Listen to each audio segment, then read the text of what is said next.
बिस्मिल्लाहिर्रहमानिर्रहीम। लाखों करोड़ों दुरूदो सलाम मोहम्मद मुस्तफ़ा सल्लल्लाहु अलैहि वसल्लम और आले मोहम्मद पर। मैं हूँ उमर दराज गोंदल। मैं आपको जो सबसे पहले खबर देना चाहता हूँ कि आज अचानक से खबर आई कि इस्लामाबाद से खिताब होने वाला है, तो मैंने कहा शायद कोई अलविदाई खिताब है, शायद असम्बलियाँ डिज़ोल्व होने वाली है। तो वो कमोबेश अलविदाई खिताब ही साबित हुआ है। और अलविदाई खिताब के बाद फिर मैंने आपको बताया हुआ कि असल मामला शुरू होगा जिस दिन शहबाज शरीफ घर जा चुके होंगे और हुकूमत का मामला खत्म हो चुका होगा। अब वो मामला क्या, मैं आपको बताता हूँ। आज शहबाज शरीफ ने थोड़ा वजीर आजम वाला फील किया और उन्होंने कहा जी मैं कौम से खिताब करना चाहता हूँ। भला क्यों? इसलिए जी हमें चूंकि IMF ने पैसे दे दिए हैं, हमें सऊदी अरब ने पैसे दे दिए हैं, हमें दुबई ने पैसे दे दिए, तो हमने बहुत बड़ा मार्का मार लिया। चूंकि अब दुनिया की बेहतरीन इकॉनमी हो गए हैं, तो अब जनाब शहबाज शरीफ खिताब करेंगे। तो शहबाज शरीफ ने जो इब्तदाई अलविदाई खिताब किया है उसमें शहबाज शरीफ के मुताबिक अगस्त में असम्बलियाँ तोड़ दी जाएंगी, असम्बलियाँ अपनी मुद्दत पूरी करेंगी और वो हुकूमत छोड़ के निगरान हुकूमत के सुपुर्द करके चले जाएंगे। अब ये सारी बातें अपनी जगह के ऊपर हैं। उन्होंने नहीं बताया कि इलेक्शन कब होंगे या इलेक्शन के लिए वो तैयार हैं कि नहीं है, लेकिन मैं आपको बताना ये चाहता हूं कि जैसे ही अलविदाई खिताब वहां से हुआ है, लेकिन उसका जवाब जमान पाक से आया है।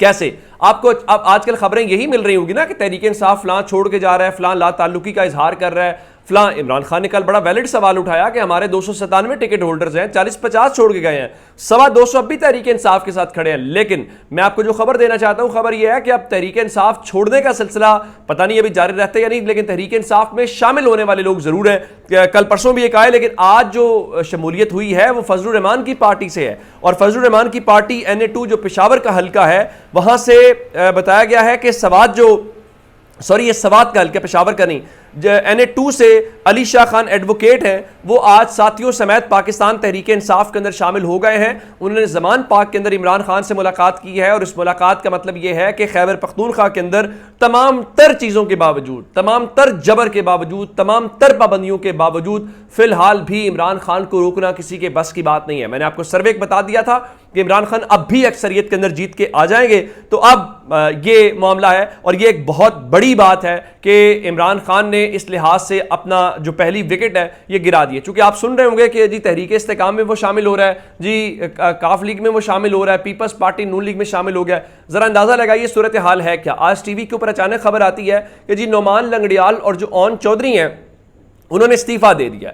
अब हमें ये बता रही थी आज इस्तेकाम पाकिस्तान पार्टी की क़यादत कि वो उकाब के इंतखाबी निशान के ऊपर इलेक्शन लड़ेंगे, वो इस हफ्ते रजिस्ट्रेशन की दरखास्त भी दे देंगे। बिल्कुल ठीक है। ये कैसी नई पार्टी आई है जिसके 2 लोग अभी भी हुकूमत का हिस्सा हैं, शहबाज शरीफ काबीना का हिस्सा है, तो किस मुंह से आप शहबाज शरीफ काबीना की मुखालफत करेंगे? ये समझ से बालातर है।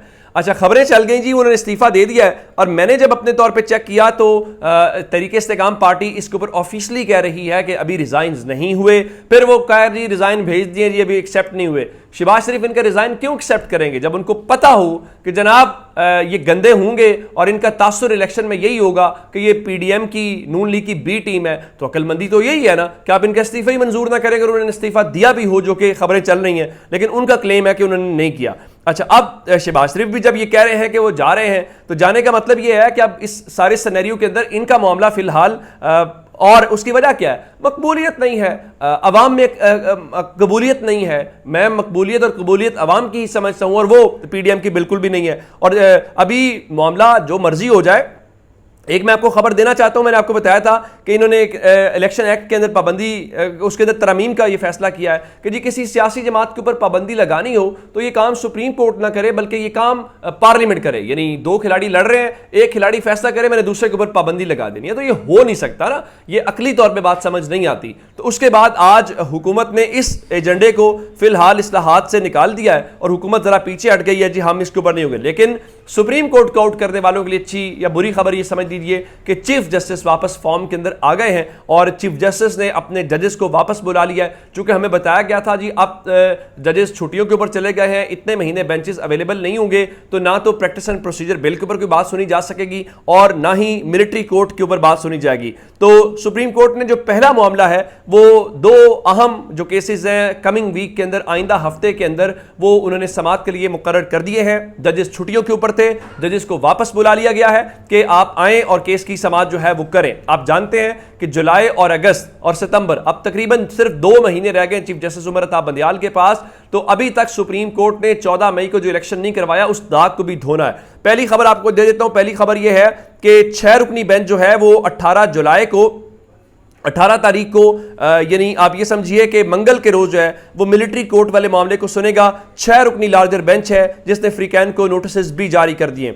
दूसरे नंबर के ऊपर 8 रुकनी बेंच बनाया है और ये 21 जुलाई को केस समाअत के लिए मुकर्रर कर दिया गया है। Supreme court practice and procedure act है जिसके खिलाफ सुप्रीम कोर्ट ने हुक्म इम्तना दे रखा है, जिसका मतलब यह है कि अदालत आइंदा हफ्ते इन दोनों केसेस के ऊपर फैसला करने जा रही है या इसको सुनने जा रही है। तो ये कोई लंबा चौड़ा सिलसिला नहीं है। बहुत सारे लोगों का ख्याल है कि चीफ जस्टिस जाते जाते कोई ऐसा फैसला जरूर करके जाना चाहते हैं जो इस हुकूमत के लिए परेशानी का बायस बन सकता है। ये परेशानी का बायस बनेगा, इसमें कोई शक वाली बात नहीं है कि जिस तरह मैंने आपको बताया कि सुप्रीम कोर्ट के ऊपर पहले इल्जाम है कि आपने 14 मई को हमें कहा था कि हम इलेक्शन करवाएंगे, आप 14 मई को इलेक्शन नहीं करवा सके। अगर आप हुकूमत को सजा देने से भी कासिर हैं तो कम से कम आप खुद को माजूल कर लें कि आप इस मनसब के ऊपर नहीं बैठ सकते। इस मनसब का जो दबाव है वो आप बर्दाश्त, देखिए मैं कमजोर आदमी हो सकता हूं, आप कमजोर आदमी हो सकते हैं, तो हमारी समझ आती है। जब आप बड़े मनसब के ऊपर बैठे होते हैं, जब आपके कंधों के ऊपर कोई आइन कानून की जिम्मेदारी है, आप पूरा नहीं कर रहे, तो मेरे ख्याल से आपको उतरना चाहिए। किसी उस शख्स को मौका मिलना चाहिए जो उस काबिल हो ताकि वो उस चीज को हैंडल कर पाए। अब इस सारे सिनेरियो के दौरान जहां पे इस्तीफों की बातें हैं और हुकूमत के अंदर भी इख्तलाफात बहुत ज्यादा हैं और हुकूमत आज टीवी के ऊपर बाकायदा ऐलान कर रही है कि जनाब हम जा रहे हैं, ऐसे में जरा एक और खबर सुन लीजिए। आपको बताया यही जा रहा है कि जी पैसे आ गए हैं तो सब अच्छा है, सब बेहतरीन है, सब शानदार है, लेकिन मैं आपको बताना चाहता हूं कि IMF ने जो रिपोर्ट जारी की है उसके मुताबिक जो GDP ग्रोथ है जिसको अब शरे नमो कहते हैं वो इस साल 2.5% रहने का इम्कान है। और ये पाकिस्तान की मुआशी तरक्की के हवाले से हमारा दुश्मन कहां पे खड़ा है, यानी वो किस ग्रोथ रेट के साथ चल रहा है और पाकिस्तान किस सतह के ऊपर चल रहा है और आप किस चक्कर में फंसे हुए हैं,